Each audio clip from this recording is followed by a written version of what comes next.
Hə dostlar, Laçın Mirkən tərəfindən hər kəs salamlayıram. Hər vaxtınız xeyir olsun deyirəm. Bu il 2025-ci il sentyabrın 8-idir. Mənim bugün çəkiş etdiyim bir neçə dənə evlər var. İndi deyərəm ki, sonuncu evlərdən biridir. Bura Bayramov Qafqaz kişiyə aiddir. Qafqaz kişi rəhmətə gedib, bir qız övladı rəhmətə gedib. Bu evdə yaşayan Fərzar kişi rəhmətə gedib. Allah hamısına rəhmət eləsin. Yerdə qalanlarına can sağlığı. Rəhmətli Qafqaz kişi özü usta olduğu üçün evin ön görüşündən görünür ki, evi biraz səlqəli şəkildə işlənilib, ev hazırlanıb. Dediyim o dağda qara daşdan, belə qiymətli daşdan küçə daşları hazırlanıb. Belə çox səlqəli şəkildə divarın bakır, daşları görükür. Evin içəri tal olan hissəsi hamısı uçurulub, dağılıb. Bu biri tərəfdən pəncərələr tağ olmayıb, ancaq belə betondur. Belə görünür ki, bu evi yandırıblar. İndi mən kesin biraz evin bura görünür, bax belə evin evə qalxan pilləkən olub. Alçaq olsa da belə pilləkənlər olub. Bir neçə dənə pilləkənlər də dağılıb, tökülüb. Evdə görünür ki, yanğın olub. Bu ev çox güclü şəkildə yandırılıb. Yandığına hər şey dağılıb, tökülüb. Evin belə qapı üstü yerləri, yanları hamısı da yenə uçurulub. İçərdən belə evin yanıq hissəsi görükür. Ev təmir olub hər iki tərəfdən. Bu evdə, bu evdə. Hər iki otaqda təmir olub, çox gözəl şəkildə. Burada evin ön hissədən şüşəbənd deyirdik. Yəni o hissədir. Burada şüşəbənddir. İki otaq, bir dənə şüşəbənd. Sonra bu biri üzdən yenə çəkim. Bura yəqin ki, evin mən dəqiq deyə bilmərəm. Yəqin ki, tövləsidir.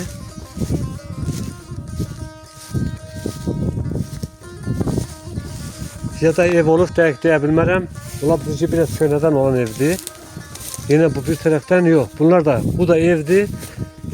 Əvvəlcə yəqin ki, köynə ev buradır. Ha, evdir. Sonra ikinci tikilən ev biraz müasir şəklində olan bu evdir.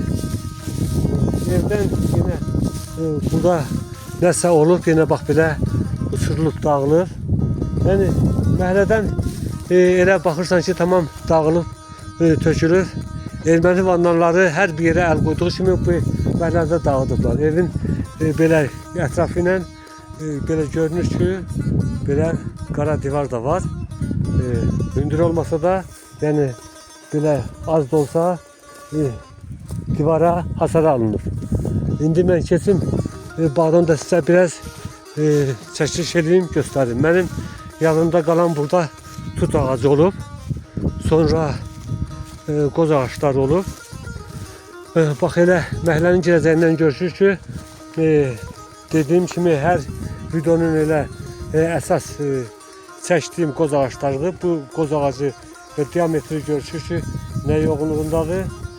Siz baxın, görün ki, qoz ağacın kəsildiyi çoxdandır, həm də demək olar çürüyüb. Bu cür qoz ağaçların bax belə erməni milləti məhv ediblər. Həm də yandırıblar. Bu tərəfdən də yanığı görüşür. Bax bu qoz ağacı. Sonra bu biri ağaçlardan nə var dəqiq bilmək olmur. Bu caval ağacıdır, ola bilsin. Sonra ağaçlar tamamilə quruyub, görsənmir. Harada hansı ağac olub görsənmir. Bax bu iki ağac alma ağacıdır. Bu alma ağacıdır, bu da alma ağacıdır. Susuz olduğu için yanıblar. Sonra evin arkasından gəlirik, bir dənə də qoz ağacı buradadır. Bu o qədər böyük olmadığından buna yəni dəyməyiblər. Bu yerində də durur. Sonra məhəllədən yenə də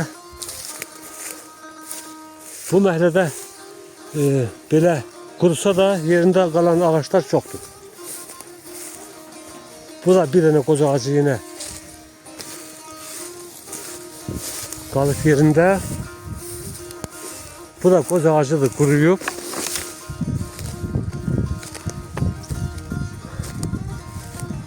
Bu da koz ağacıdır, kuruyor. Mahallenin ağaçları burada çoktu.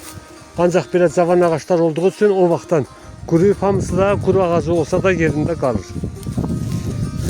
Benim yadımda olan burada bir tane de büyük tut ağacı var idi, o yoktu. Ola bilsin ki bu sonradan salınma ağaçlardılar.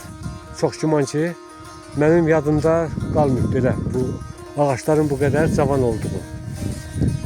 Bu ağaç burada yakın ağaçlar biraz koca olardı, ancak burada görsənmir o ağaç.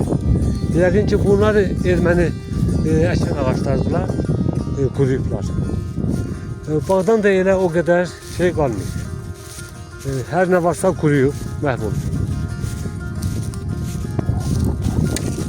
Mən yenə məhəllənin elə ön görüşünü də sizə buradan çəkirəm.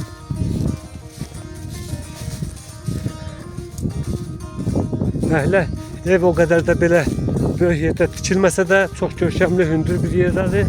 Buradan bizim hər tərəfi seyr etmək olur. İstər bizim bu yüzden geçsək belə Arşanların meşəsi, sonra bu yüzden de yine Bozdu Gürey deyirik.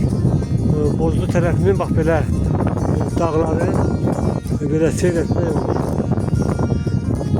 Bizim bu yerlerimizin her bir yeri indi bizim için ziyaretçiye çevrildi. Bizim bura gelişimiz ancak portallandı. Biz ancak gelip bir tane bu evi ziyaret edip qayıtmağımız belə bizə yine şükür edirik ki, yani bu evler bize şəhidlərimizin, qazilərimizin qanı bahasına alındığına göre biz ömrümüzün sonuna kadar şəhidlərimizə borçluyuq. Allah şəhidlərimizə rəhmət, qazilərimizə şəfa versin inşallah. Bütün qazi aileleri karşısında, şehit aileleri karşısında baş eğilen. Sizin başınız uzak olsun. Allah bir zafer ordumuzu korusun. Allah Ali Başkomandanımızı korusun.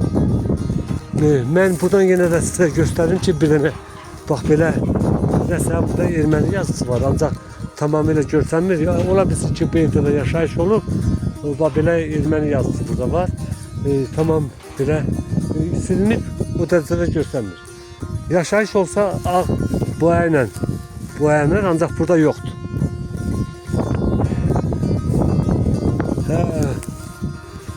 Rəhmətli Bayramov Qafqazın məhəlləsində bu qədər.